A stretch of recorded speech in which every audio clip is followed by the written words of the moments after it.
വീട്ടിൽ നിന്ന് ഒരു പെർമിഷൻ വാങ്ങാതെ വേടനെ കാണാനുള്ള ആഗ്രഹവും കൊതിയും കൊണ്ട് വന്നതാണ്. ഇവിടെ വന്നിട്ട് ഇപ്പൊ എത്ര മണിക്കൂറായിക്കാണ്? നമ്മൾ 2:30 വന്ന് നമ്മളാണ്, 2:30 തൊട്ട് വന്ന് നമ്മളാണ്. നമുക്ക് വേടനെ കണ്ടേ പറ്റൂ. എത്രയും പെട്ടെന്ന് വേടൻ ഇവിടെ എത്തണം.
ഇവിടെ ഒരു പെൺകുട്ടി വേടനെ കാണാൻ വേണ്ടിയിട്ട് കിടന്ന് നിലവിളിക്കുന്നതാണ് ആദ്യത്തെ വീഡിയോയിൽ നമ്മൾ കണ്ടത്.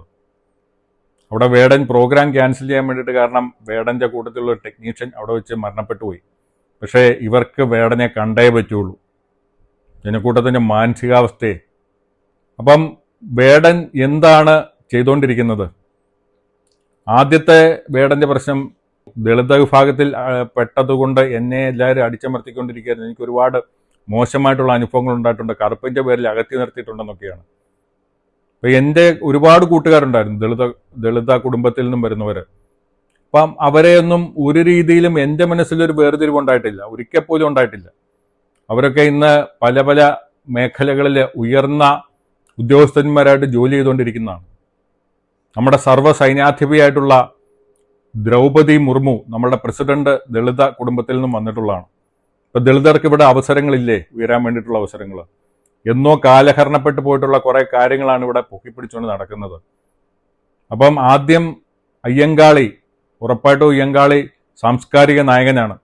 പക്ഷെ അയ്യങ്കാളിയോടൊപ്പം യാസർ അറാഫത്ത് എങ്ങനെയാണ് വേടൻ്റെ പാട്ടിൽ വന്നത്? പാലസ്തീൻ എങ്ങനെയാണ് വേടൻ്റെ പാട്ടിൽ വന്നത്? ഖുറാൻ കത്തുന്നത് എങ്ങനെയാണ് ഇയാളുടെ പാട്ടിൽ വന്നത്? ആദ്യം ലഹരി വസ്തുക്കൾ ഉപയോഗിക്കരുതെന്നും പറഞ്ഞുകൊണ്ട് വേടൻ പിള്ളേരെയൊക്കെ ഭയങ്കരമായിട്ട് ഉപദേശിക്കുന്നുണ്ടായിരുന്നു.